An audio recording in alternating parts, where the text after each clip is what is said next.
Sorry po, bakit po kayo naka-stretcher? As you can see now, I am channeling my inner Cleopatra. Diba? Ako nag-uuso ng trend na yan sa TikTok. Oo. Kasi no, just like Cleopatra, I am also a queen. No? Kung siya queen of denial, ako queen of denial. Walang aamin, mapupunong tayo pare-pareho. Pero actually, nagpa-stretcher ako kasi medyo na-vertigo ako kanina. Ayan o, nag-shake-shake pa o. Kayo din, naramdam mo? Kasi nagpe-prepare ako ng talumpati, no? Nag-prepare ako ng speech. At tatawagin natin itong the baddest speech in the game. Ka muna, Kaya naman boys, let's bring this shit down. Ang ganda nga nila ako. Mga bastos kayo, Pag kayo nanonood sa punso, walang sisihan, ha? It started from the bottom, now we're here. So, meron kayong hinandang talumpati para sa amin. Ano po ba ang speech na to? Ngayong araw, ako'y narito para nasa isang napakahalagang pagkakataon, talagang pinaghandaan ko to kasi sinuot ko pa yung pang 18th birthday ko, diba? Kasi I'm healing my inner child. Pero ngayong araw, narito ako para ihatid ang aking ikahuling sona, State of the Nunal Address.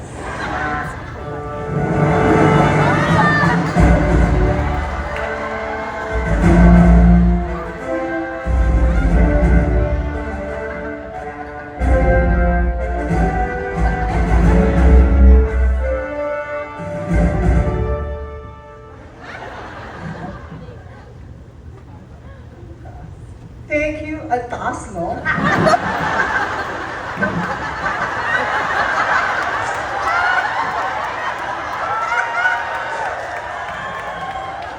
Sobrang taas. Kita ko yung bulbulan mo.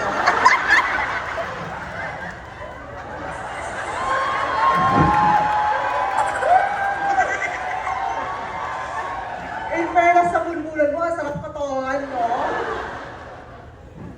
Anyways, paano ba to? Okay. Thank you to our honorable representatives from the Department of Foreign Affairs. Honorable Lynn from Las Vegas, Nevada. And Mayor Joy Belmonte, our summa cum laude. And Honorable Mamatayan, our summa kabilang buhay. They, them, baka ayaw na kasi ng ma'am. Honorable Baron Geisler, our magna cum pare. Yan si tropa, yung stana. Kanina ka pa dyan sa Deadly G. Safe lang ako, men.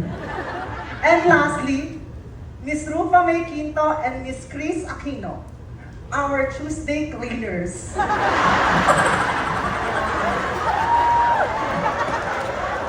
Papalinis ko ba? Teachers, parents, faculty and staff.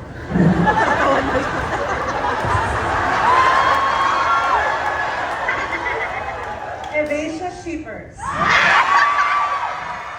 Binsana fans. And Maxi babies.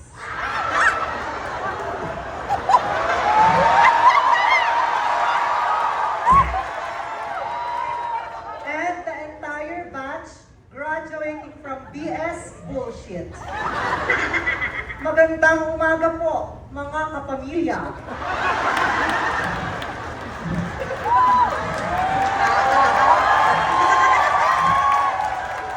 Ako po ay lubos na nagagalak na ipahayag ang mga achievements ng nakaraang termino.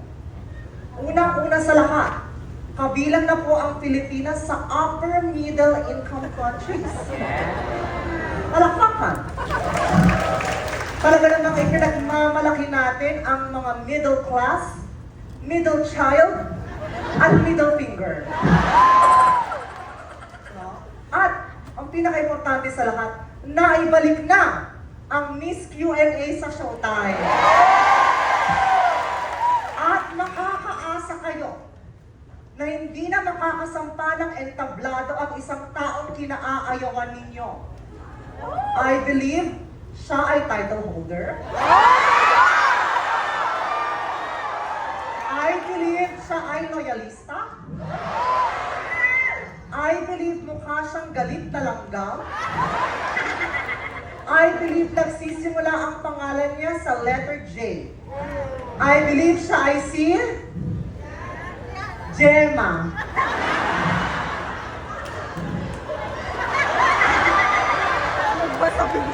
Talaga namang lubos-lubos ang buhos ng biyaya sa ating bansa sa nakaraang taon. Dahil dyan, naniniwala ako sa kasabihang, when it rains, it's wet. Maraming salamat, Batch 2026. Maraming salamat. Ang valedictorian niyo po, President Gloria Macapagal Arroyo. Thank you, everybody. Thank you.